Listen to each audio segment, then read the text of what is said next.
Bismillah, Assalamualaikum warahmatullahi wabarakatuh. Baik, pada kesempatan ini kita akan membahas kitab At-Taitsir Mustalah Al-Hadis yang sudah diterjemahkan, yaitu Ilmu Hadis Praktis karya Dr. Mahmud Tohan yang diterjemah oleh Abu Fuad. Dan pada kesempatan ini kita akan melihat, mencermati, memahami tentang ringkasan sejarah munculnya ilmu mustalah hadis dan perkembangannya. Dan ini sangat penting sebagai awal kita untuk memahami lebih lanjut tentang ilmu mustalah al-hadis. Nah, untuk ringkasannya mungkin kita akan bisa melihat bahwa orang yang melakukan kajian secara mendalam, mendapati bahwa dasar-dasar dan pokok-pokok penting bagi ilmu riwayat, ya, dan penyampaian berita dijumpai di dalam Al-Quran Al-Karim dan Sunnah Nabi, ya. Kita bisa lihat di dalam Al-Quran dijumpai firman Allah Subhanahu wa ta'ala, A'udzubillahi minasyaitonirrajim. Bismillahirrahmanirrahim. Ya ayyuhalladzina amanu in ja'akum fasikun binaba'in fatabayyanu. Ya. Hai orang-orang yang beriman, jika datang kepadamu orang fasik, ya, membawa suatu berita, maka periksalah dengan teliti, ya. Ini ada dalam Quran surat Al-Hujurat surat 49 ayat yang ke-6, ya. Kemudian Rasulullah Shallallahu Alaihi Wasallam bersabda, ya,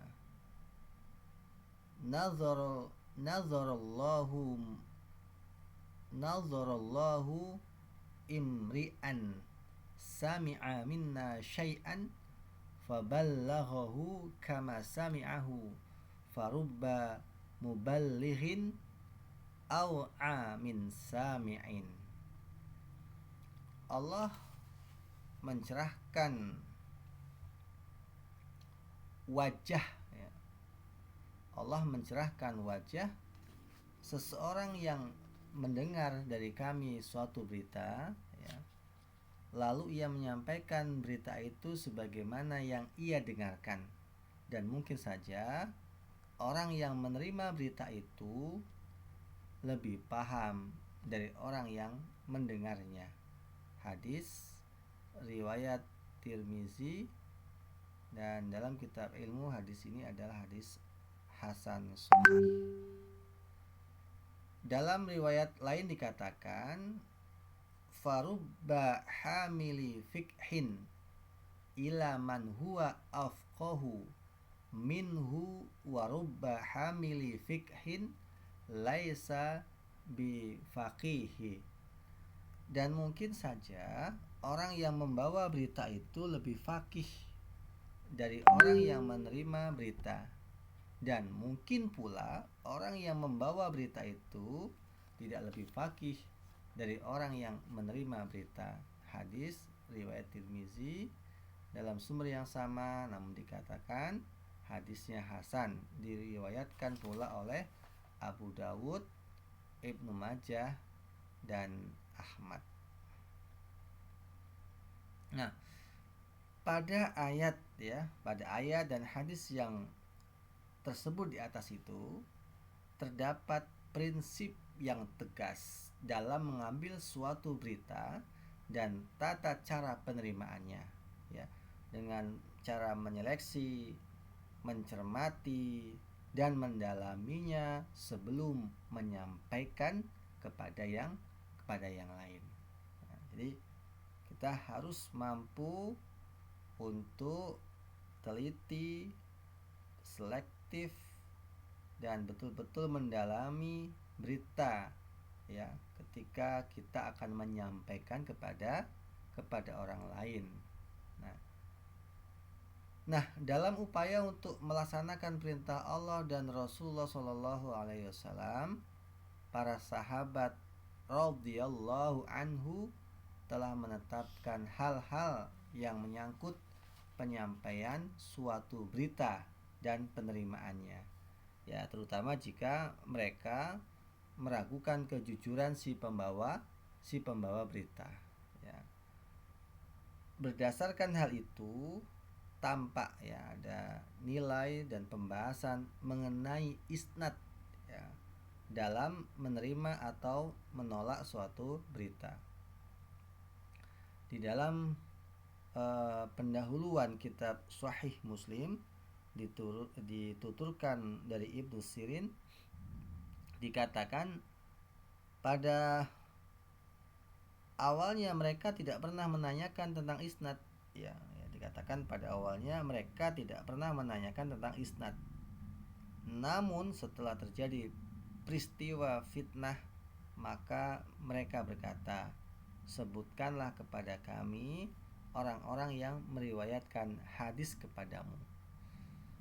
Apabila orang-orang yang meriwayatkan hadis itu adalah ahli sunnah, maka mereka mengambil hadisnya. Dan jika orang-orang yang meriwayatkan hadis itu adalah ahli bid'ah, maka mereka tidak mengambil hadisnya. Nah, ini kehati-hatian dengan melihat siapa yang meriwayatkan hadis. Ketika yang meriwayatkan hadis itu memang betul-betul ahli sunnah, menjaga sunnah dan melaksanakan sunnah Rasulullah SAW, maka akan diambil hadis itu. Namun ketika yang membawa hadis itu, yang meriwayatkan hadis itu, yang menyampaikan berita itu adalah ahli bid'ah, yang mengada-ngada, yang bahkan mungkin menolak sunnah, ya, maka mereka tidak mengambil hadis itu. Ya. Berdasarkan hal ini, maka suatu berita itu tidak bisa diterima kecuali setelah diketahui sanadnya. Ya. Jadi perjalanan hadis itu, siapa yang membawa, bagaimana orang yang membawa itu, atau siapa perawinya, siapa yang meriwayatkannya, apakah dia orang ahli hadis atau ahli sunnah, apakah dia itu jujur atau tidak, ataukah malah dia pembohong, pendusta, ahli bid'ah dan seterusnya. Nah, ini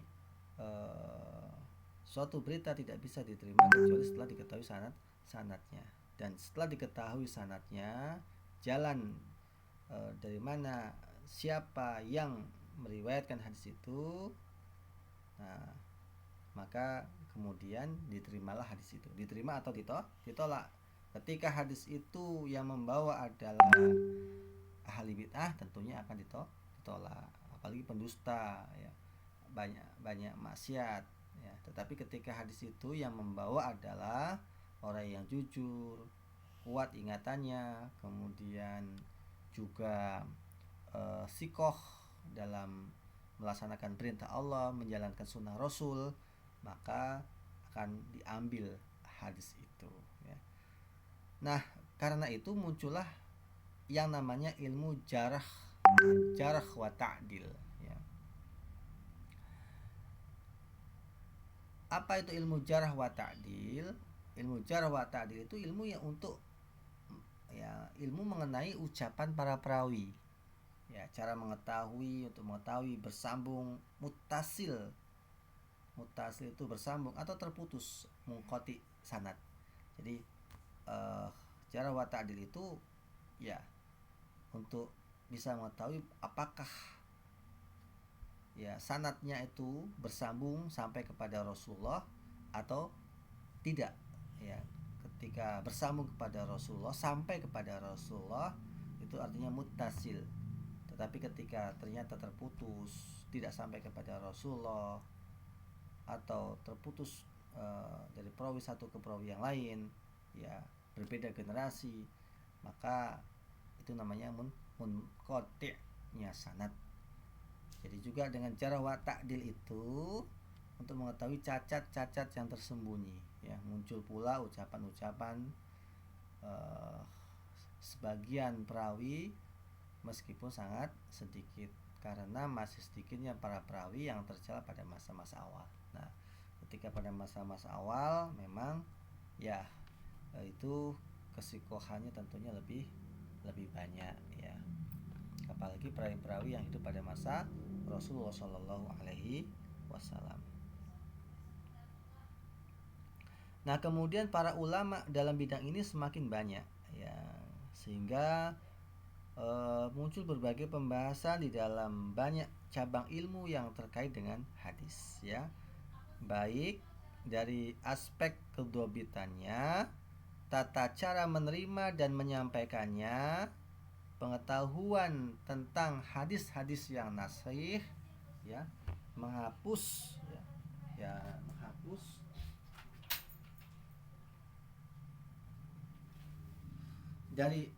dari hadis-hadis yang dimansuh. Ya, dimansuh itu dihapus, ya. Nasih menghapus, dimansuh itu yang dihapus. Pengetahuan tentang hadis-hadis yang gharib atau hadis-hadis yang asing atau tersendiri atau menyendiri atau terpisah dan lain-lain. Semua itu masih disampaikan oleh para ulama secara lisan. Nah, lalu masalah ini semakin berkembang, ya. Semakin berkembang, lalu lama-kelamaan ilmu hadis ini mulai ditulis, ya, dan dibukukan, akan tetapi masih terserak di berbagai tempat di dalam kitab-kitab lain, ya, yang bercampur dengan ilmu-ilmu lain. Ada seperti ilmu-ilmu usul, ilmu fikih, dan ilmu hadis. Ya, contoh kitab Ar-Risalah dan Al-Umnya Imam Syafi'i. Jadi masih bercampur antara ilmu usul fikih dan ilmu hadis, ya. Nah, akhirnya ilmu-ilmu itu semakin matang, ya, mencapai puncaknya dan memiliki istilah tersendiri yang terpisah dari ilmu-ilmu lainnya. Nah, ini terjadi pada abad keempat Hijriah, ya. Para ulama menyusun ilmu mustalah dalam kitab tersendiri. Jadi mulai dipisah, ya. Khusus ilmu hadis, khusus ilmu usul, ataupun khusus ilmu fikih, ya. Orang yang pertama menyusun kitab dalam bidang ini, ya, adalah Qadi Abu Muhammad Hasan bin Abdul Rahman bin Khalad Ar-Ramahurmuzi, wafat pada tahun 360 Hijriah, yaitu kitab Muhaddis Al-Fasil Baina Ar-Rawi wal Al-Wa'i, ya. Nah, ini sebagaimana kata penulis, saya akan menyebutkan kitab-kitab yang masuk dalam ilmu mustalah sejak awal penyusunannya hingga saat sekarang. Nah, ini adalah sejarah, ya.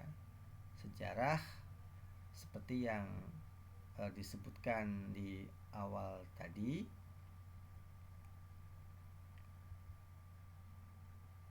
Munculnya ilmu mustalah hadis, ya.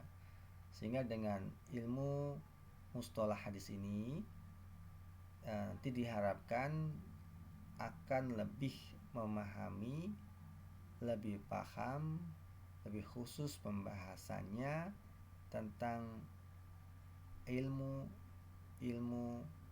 yang berkaitan dengan hadis, sehingga kita bisa memahami bagaimana kondisi sanad dan matan hadis itu. Apakah itu hadis sahih yang dapat diterima untuk dijadikan sebagai hukum? Apakah hadis itu dhaif? Nah, kenapa disebut sahih? Kenapa disebut dhaif? atau bahkan ada nanti hadis yang maudhu, yang palsu, sehingga tidak bisa dijadikan sebagai hujah atau landasan dalam beramal, bahkan lebih baik kita tinggalkan ya. Sehingga dengan memahami ini setidaknya kita akan paham tentang itu, sehingga kita bisa mengambil manfaatnya, sehingga kita tidak juga asal mengambil hadis. Ketika kita bertemu dengan hadis sahih ya, apalagi hadis mutawatir, maka kita bisa mengambilnya dan mengamalkannya. Dan ketika kita mendapati hadis itu adalah hadis yang yang maudhu, tentu kita berusaha untuk meninggalkannya. Pun ketika kita menemukan itu hadis yang dhaif ya, maka kita harus hati-hati. Ketika masih ada hadis yang sahih, apalagi mutawatir, tentunya kita bisa untuk lebih mengutamakan untuk mengambil hadis-hadis yang mutawatir atau hadis-hadis yang sudah pasti kesahihannya. Wallahu a'lam bishawab. Mudah-mudahan ini bermanfaat untuk awal membuka pemahaman kita tentang sejarah kenapa munculnya ilmu mustalah al-hadis.